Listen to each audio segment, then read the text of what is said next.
Welcome back to another episode of Important Miscellaneous Talks. And yes, we are now global. We have the legendary Australian podcast here with us. Please introduce yourself.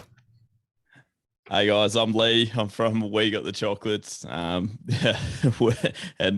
I guess we're based in Australia, in Brisbane, Queensland, and we do a podcast. We tell heaps of probably stupid dad jokes, I think, which is what's become more well known.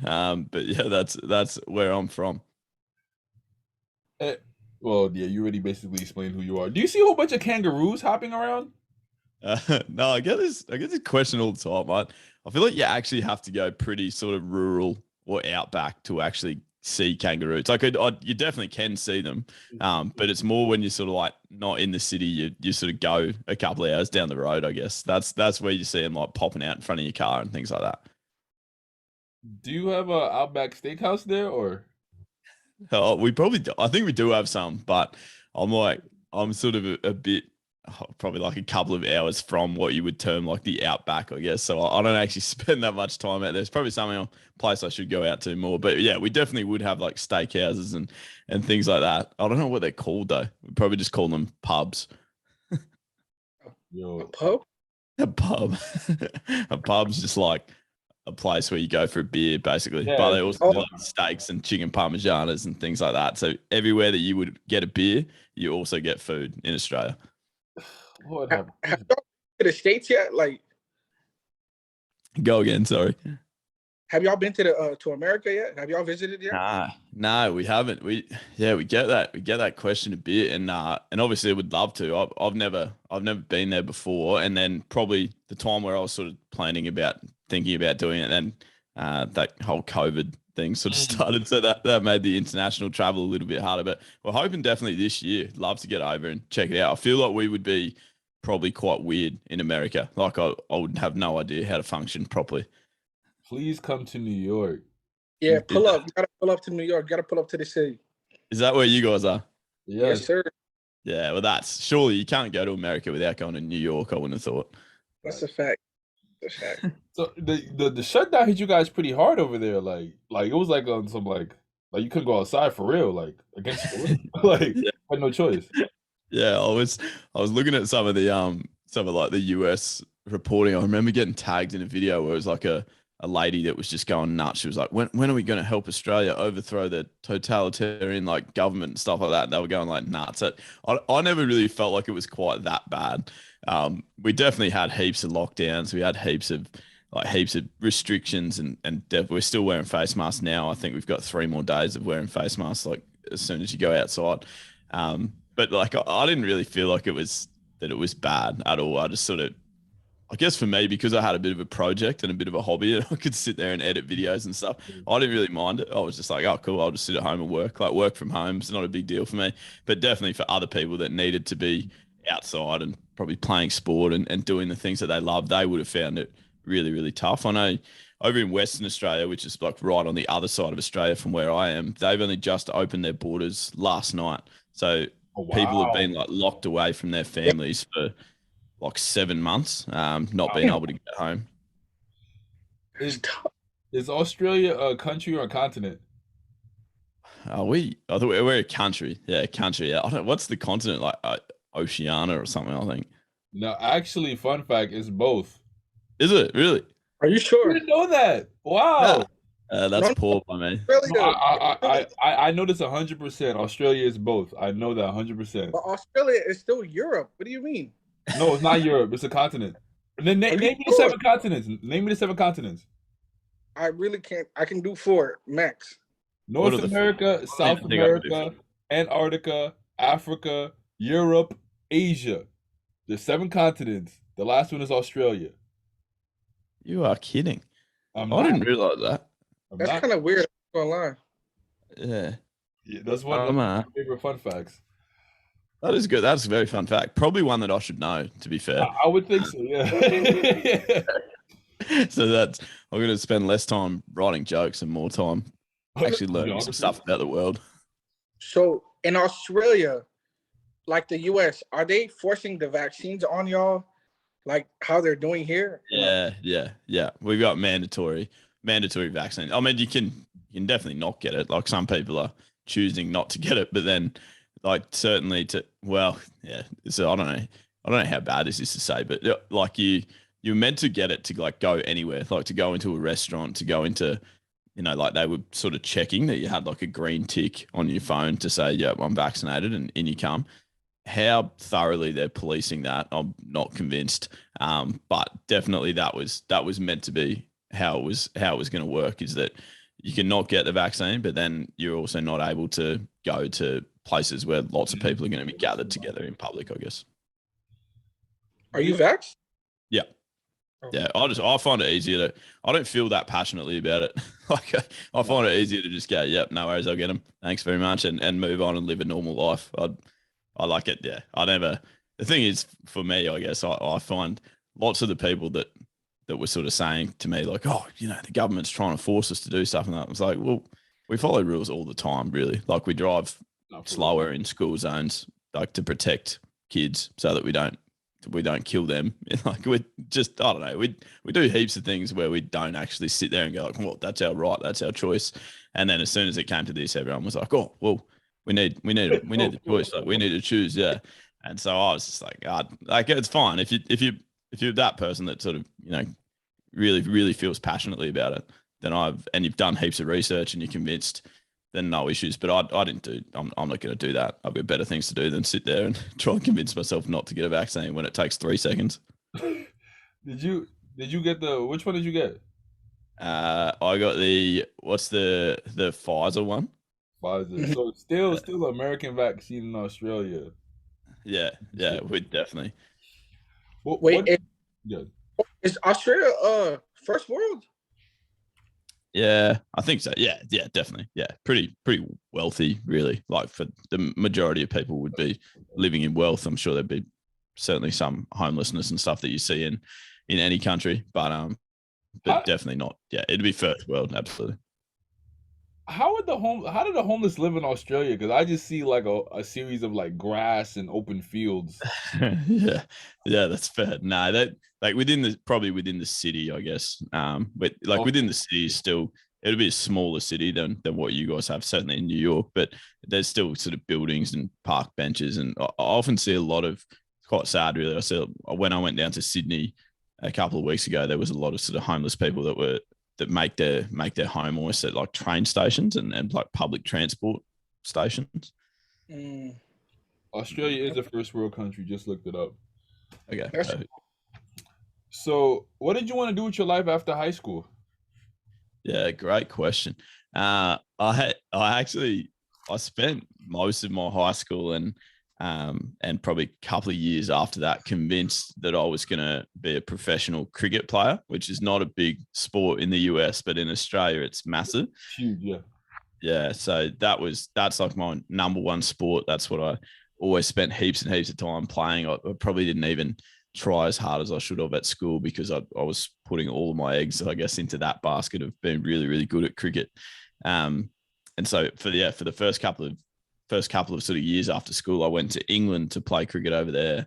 I like traveled around Australia and went to India and Sri Lanka, and like I've seen quite a few places through playing cricket, I guess. But yeah, that was honestly all I ever had in mind, was just try my heart out to play cricket as a job. And then I kind of got to the point where I was like, oh, I'm like 22 and I don't look that close to making it, I don't think. So I had to, I did a teaching degree, became a PE teacher, like a HPE teacher. So basically I just thought that if I can't get paid to play sport, then I'll get paid to teach it. That was sort of my theory. And so, yeah, I spent the next sort of 5 years teaching and doing like high school teaching. So with cricket, you know how you got the NFL, you got the Combine, you got the NBA, you got the draft. Yeah. How do you go? Because I don't know nothing. How do you go pro in cricket? Like, what are the requirements? What do you look for? Yeah, so I mean, there's basically set positions. So there's batters or batsmen, and then bowlers are the sort of two main positions. And then there's one guy, which is what I am, which is called a wicket keeper. So you stand there and you wear gloves and it's like a catcher in baseball. You stand behind the stumps and try and get good at that position. Obviously, you also have to be able to bat well as well. But they're basically the three positions that you can specialize in or be really good at. And then every state, so I live in Queensland, there's New South Wales, Victoria, South Australia, Western Australia. Every state has probably 18 contracted players, so 18 players that are full-time professional athletes. And that's really your only way of getting in. Like that's you just have to appeal to the coaches and selectors in that state. So there's no like straight out of high school, college. Nothing. We don't have a draft for cricket. There's another sport over here called Australian Rules Football, or AFL is the league it's called, Australian Football League, and that's sort of like NFL, I guess, in that they have a draft straight out of high school. Kids will basically go into a draft. The best ones get chosen, taken to those clubs, and so that's probably more like, I think that's probably run more like an American sport, whereas cricket is completely different. Like there's no college, there's no one's going to college for cricket. You just have to be good at the club that you play for, and then someone has to see that you're going well and go, yeah, we'll give that guy a contract. So do you guys watch any of the major American sports? Like, do you guys watch the Super Bowl, the World Series, or the NBA Finals? I watch the Super Bowl always, and I do actually try to, just like the time zone's a bit weird, but I actually love watching American sport. I don't have a team. Like I'm not like a passionate supporter. I just always find myself. Yeah, I always find myself like whenever like on Instagram, somehow the algorithm thinks that I love Golden State. And so I just see Steph Curry 3-point shots and Klay Thompson's comeback. They were the two videos that I just saw, like I kept seeing on repeat. So I do enjoy particularly basketball. I've lived with like a housemate who was massively into the NBA. I probably haven't watched that much baseball, to be honest. Which is weird because that's sort of the one that people think is most similar to cricket. But I kind of get it because you already have cricket. Like, so what would be about baseball? That's true. And then I love watching the Super Bowl. I reckon that's the coolest day of the year. Okay. Interesting. Did you ever expect to be doing a podcast for a living? No, definitely not. In fact, I think I was sort of saying to you guys just before we started, I almost started it as a joke. Like the way that I started it was because I'd emceed weddings, like being the master of ceremony at, I've never been to a wedding and not been the MC. So I've been to 7 weddings now, and at each of those ones, like they've asked me to MC it, and they've always just been for my mates, like for my friends that have said, can you come and MC like while you're there, sort of thing. So that was the way that I started sort of realizing that I was decent at speaking and engaging with an audience. And then people kept saying to me, like, you've got to try and get on the radio, or you've got to try and do this for a living. And I was like, well, I don't think that it just works. Like you just rock up to a radio station, knock on the door and say, hey, let me in. So I was kind of, I guess I really started the podcast, the We Got the Chocolates podcast, as a way of almost building a resume, like saying, hey, like I built this from the ground up. Give me a crack. Like let me have a go at radio or in a job that was sort of more connected to that. I was sort of trying to get out of teaching and into more probably a job within that media sort of scope. So when we started in a hotel room, me, my brother, and our housemate, and we were just like talking one day, and we're like, oh, this like podcast thing's pretty new, like it seems quite exciting. And we recorded it, uploaded it. I think about 3 people listened to it, but those 3 people liked it, so we made another one. And that's genuinely how it started. It was a hobby, like, yeah, completely a hobby. It had nothing, probably no aspirations of turning it into something, more serious, I guess. Did you guys make a name for yourself in Australia? Like from where you guys first started to where you are now, like has it reached the masses? Yeah, definitely. I think, to be honest, at the start, we were probably so niche with what we spoke about in terms of like cricket, and even nicher than that, like not even cricket on a bigger scale, but probably cricket around our area that we lived. And so we were so niche that like you could only, like people near where we lived knew who we were and what we were doing. But even like across Australia's a big place. We probably still haven't reached heaps of places in Australia that we would love to get to.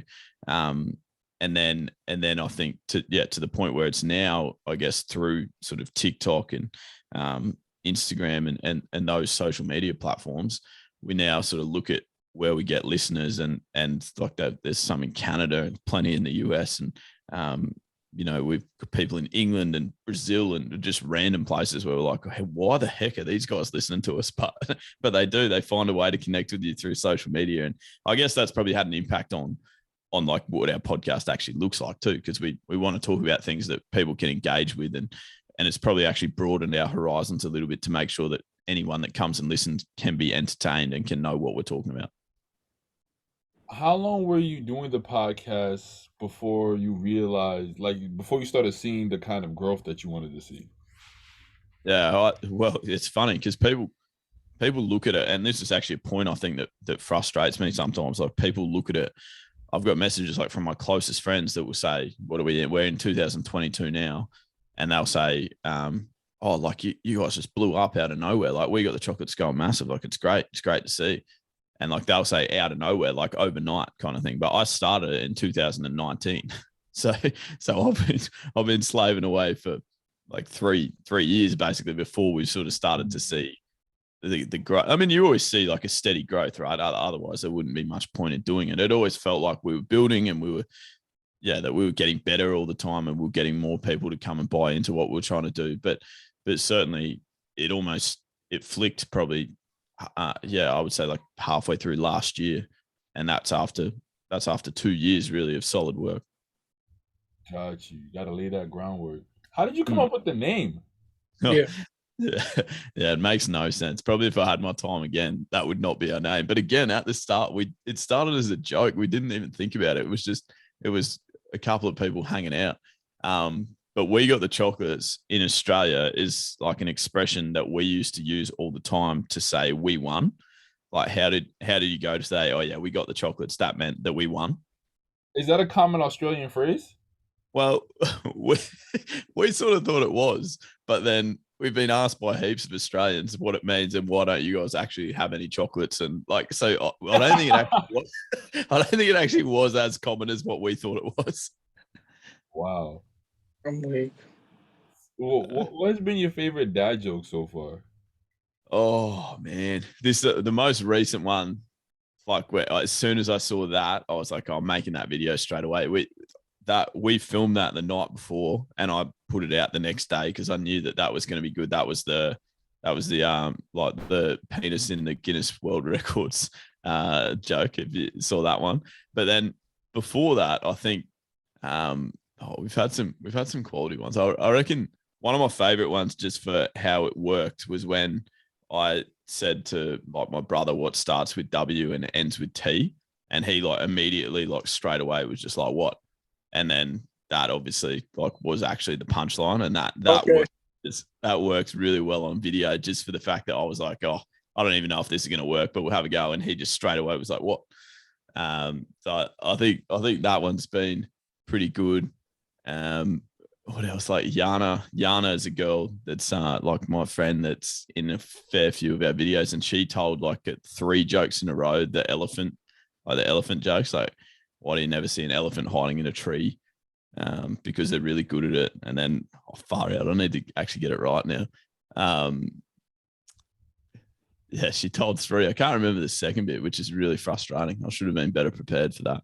It was like, but that's a video that went like particularly well on TikTok as well. I guess that sort of had that viral nature to it too. Yeah, I think probably in terms of success, the most recent one, like the Guinness World Records one, that's the one that's got to the most amount of people. But I think I've probably got other ones that I've told that have been like I've thought were better, but they haven't sort of correlated across countries or whatever as well. Do you care to share the Guinness Book of World Records joke? Yeah, absolutely. So it was I've got to deliver it well here. All right. So my penis was in the Guinness World Records, Right. but then the librarian asked me to take it out. Oh yeah. He said the librarian asked him to take it out. Yeah, that's right. Yeah, So it's literally in the book. He's it not. was in the book. Yeah, Oh. Librarians all the time. You know? It hit that's the the one ceiling. that when it clicks, you're just like, oh yeah, okay, that's good. Wow. Yeah. Okay. Like, people initially would think it's actually in the world records books. Like, Yeah. So, how do you guys come up with these dad jokes? Do you make it up or do you get it from online? Well, some of them we've made up, but they're usually, like sometimes they're funny in that they're just so stupid. Like, yeah, so we do try and make quite a few up, but then basically the challenge now, because it's like we set it up as like a don't laugh challenge. So you're trying to sort of play against each other. So really you're just trying to find the most obscure jokes that no one's heard. Because like there's heaps of jokes like, and probably my passion for dad jokes came from the fact that I just used to memorize heaps. Like I can honestly reel off so many. I used to be like, "Do you hear about that guy that lost his whole left side? Oh, he's all right." Like I used to be addicted to soap, but I'm clean now. And like I could just reel off like so many of those ones, but you've heard them so many times that they're never going to work. So you sort of have to try and like, we would like Google them and go to like the 17th page of Google to try and see if we can find like an obscure joke that no one's heard, I guess. interesting. Wow. Who do you Because think the funniest? you need that shock factor. Otherwise, everyone's just like, oh yeah, right, I've heard that before. For sure. It can't just be in on a popsicle stick. You gotta. Yeah, that's right. A Christmas cracker.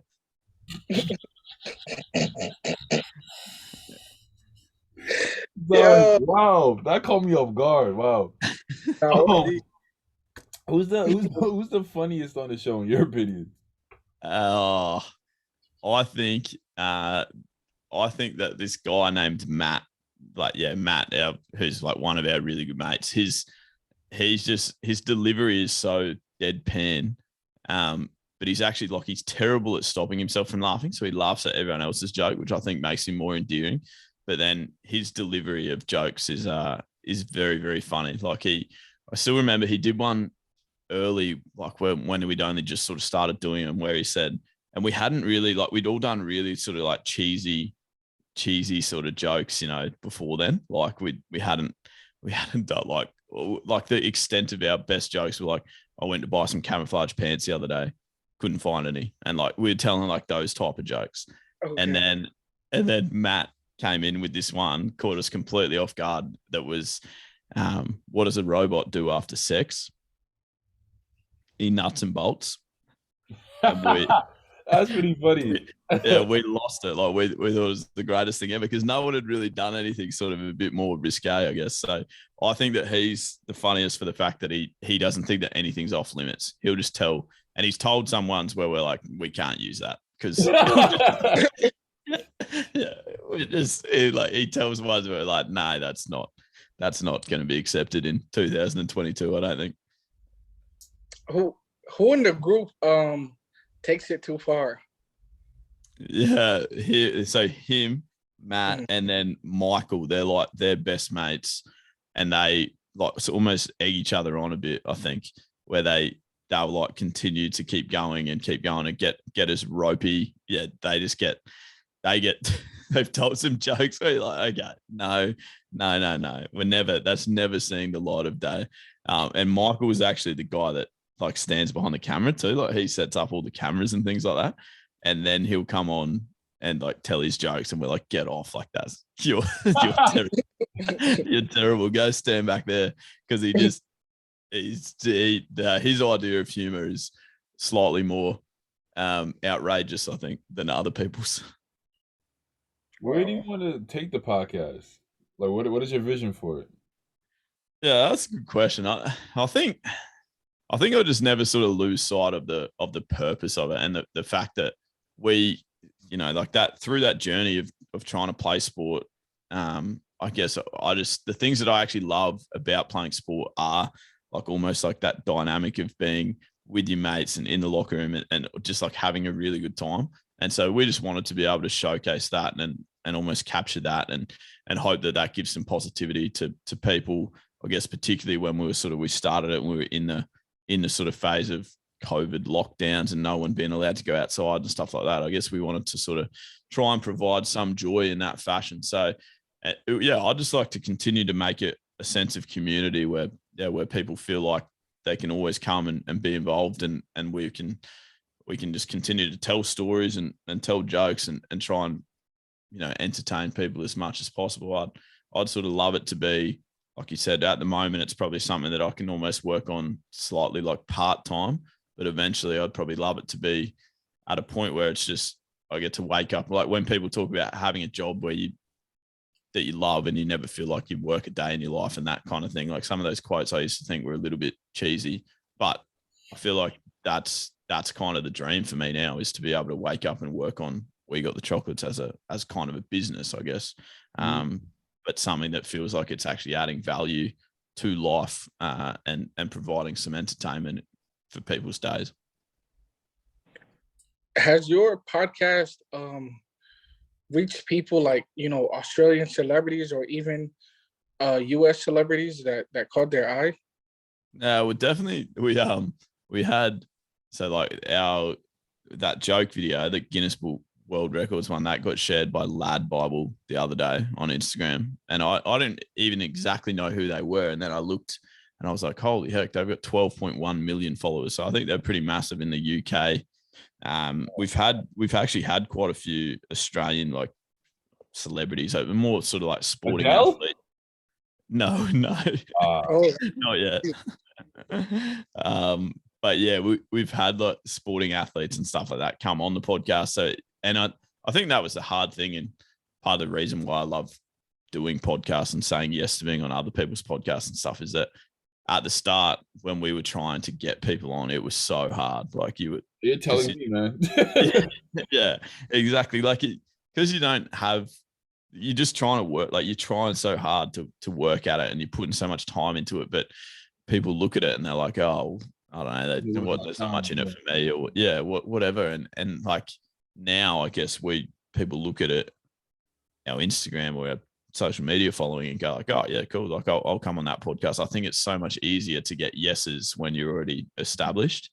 Right. And whereas, yeah, like when we slaved away, like when we were starting, it was so hard. You'd get like 80 no's and then one person say yes, and you're like, oh great, thanks, like that. Yeah. You're lucky you even get a response. I didn't even get a response most times. Yeah, well that's why like I check all our messages. I try to write back to so many, and that's the thing. Like I want to continue to create like a sense of community. Like I really like the fact that people can send jokes to us and get a response. And like some people get really excited when you respond to them. Like I can write back a 3-word comment and just be like, thanks so much for this. And the person's like, I can't believe you responded. I was like, well, it's really not that hard. It takes about 4 seconds. Like it's, so I guess I actually love doing that. And when I saw your message, I was like, definitely very much remember trying to get guests on a podcast and being like, this sucks. Like it's actually so hard. So many people just, and you're right. They don't say no. They just ignore it. Yes, I definitely appreciate you for sure.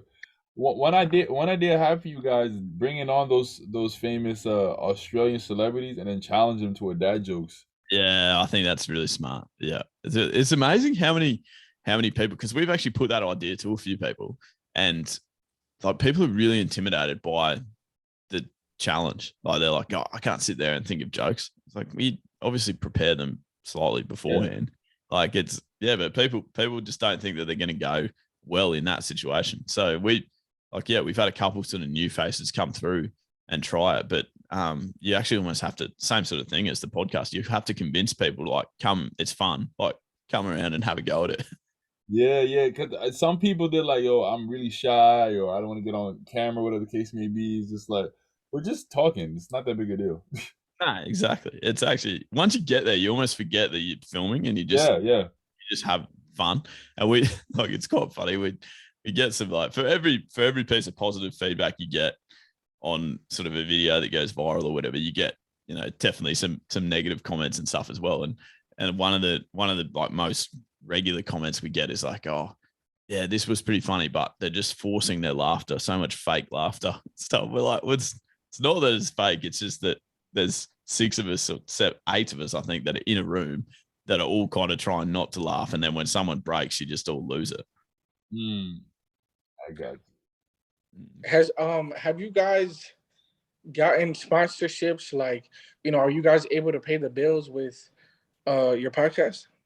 Nah, not really, to be honest. Like we do, yeah. Sorry, no, that's a poor answer. We definitely do have sponsorship. I would say that we are able to pay the bills. This is probably the best way of answering your question. Yeah, I'd think that we'd be able to pay the bills, but then because, like you said, we want to keep building it and want it to keep getting better. We'd probably invest most of it back into back into We Got the Chocolate. So I wouldn't say that no one's really making money. Like we're all still working our usual jobs at the moment. I've gone to 4 days a week on my actual job so that I can dedicate one day to doing this and making sure that we've got enough videos to put out and stuff like that. But yeah, I think we've definitely got a couple of sponsors that we work with that have been awesome. But yeah, we haven't worked out exactly how to sort of commercialize it to a point where it pays like for our time, I guess, or it pays almost, like that would be the dream, to be able to go, hey guys, like we're going to do 4 hours of editing today or 4 hours of filming or whatever. We'll pay, we can pay ourselves to be there. We can afford to do that. It's coming. It's coming. Hopefully keep building some momentum and it's cool because I've obviously never built a business before. I didn't, like I said, I didn't really start with that as the goal. So it's been everything that's come. I'm just like, whoa, what the heck? Like, how do I do this and how do I do this? And I'm trying to teach myself how to, build websites and launch products and stuff like that. And they're all things that I've had no idea how to do. So, I mean, the amount of stuff that I've learned, I guess, and been able to teach myself, and massive thank you to the people that get on YouTube and put up tutorials. That's helped me a huge amount. That's for sure. Yeah. So why do Australians sound like they're from New Zealand? I don't know. I think we like myself and my brother, who are probably like the main two faces of We Got the Chocolates, we have the deepest voices ever as well. And like, I don't know, that's my brother's voice has been like that since he was about 12 years old. Whereas I think mine dropped a little bit later. But yeah, there is definitely similarities. But so I think some people definitely on TikTok are terrible at picking accents. Like we had a comment this morning. I woke up and read a comment where someone had written, "This joke's not that funny," and then the other person wrote, "It's because they're Yanks, they don't get it," or something. I was like, well, we're not American, we're Australian. I was like, people just have no idea where you're actually from half the time. Yeah, that's interesting. The only reason I make the Australian and New Zealand comments because I went to college and I lived in the international building, so we had a few Australians and New Zealanders there, so it's like very similar. Yeah, I told a woman from New Zealand, I was like, "You sound like you're from Australia." She's like, "Oh, really?" Because I heard a lot of New Zealanders say that Americans sound like Canadians. yeah, What? yeah. Yeah.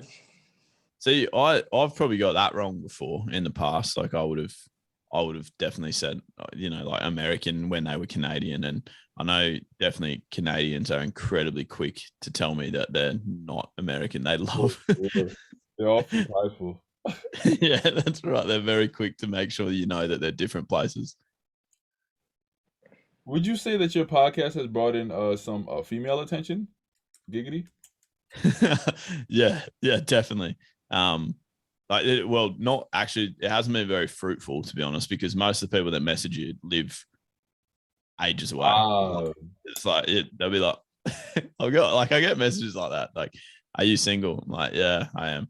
They're like, "Oh, okay, cool. Do you ever come to Bulgaria?" I'm like, "No." That's crazy. no, I can't really just pop down the road for a quick trip to Bulgaria. So you get interesting ones. It's quite funny, but then yeah, I guess sometimes you definitely get like a message from someone that's probably fractionally closer. But yeah, but my personal Instagram account is a lot more used now than what it was probably before half a year ago, I guess. Has it made it easier with women? Or some? I think I just suck with women in general, so I don't think so. I need all the help I can get, but I think it's definitely made it easier to break the ice. That's for sure. Got you. Yeah. What has been your favorite podcast moment thus far? Oh yeah, okay, that's quality. Um, probably involves a an American listener. Actually, we were talking about the stupidest pet names that people have given their pets. Like, because you know how everyone sort of does like that stupid voice when they talk to their dog, where like their voice just goes higher for some reason. No one really knows why. And we were talking about the dumbest pet names that have that have been given, and we'd done sort of this segment. We had like voice recordings of people that had sent them in, and lots of people from overseas, lots of Australian people that were talking about, their dogs and what they'd call them and their cats and whatever else. And I'm trying to think of like some of the examples. Like we had for pet chickens, like these people that were saying they'd called their pet chicken Jennifer Aniston, and we had so many like stupid That's ones. a dad joke. As Oh no, it was so bad. It was That's crazy. like Henny from the block, like for all. And we were, and like it started as so stupid, and then we were starting to lose it. And then the last one that we played was this American guy. He had the best accent ever, and he was like, we had a dog, and we called him Martin Woofer King, and we were just like losing it. Just like, how that's the longest name to try and call your dog. Like, imagine trying to call him in the park. People are going to think you're insane. Like, it just made just the way he said it, and we were just listening to it. We'd never heard it before, and we just lost it completely. For like, we probably were laughing for the next 2 minutes, and we couldn't get it back together. I actually heard a joke about race where they mentioned how white people will give their pets like real like 3 4 professional names, and black people they'll just give them like Rex Spot, like a regular dog name. Yeah, because that's actually smart though, because it saves time. You don't want to have to be And it makes yelling sense. out. You don't want to yell out the full, like a page of a novel to try and call your dog. And I'm not gonna call my dog like Jordan, like it needs a pet name.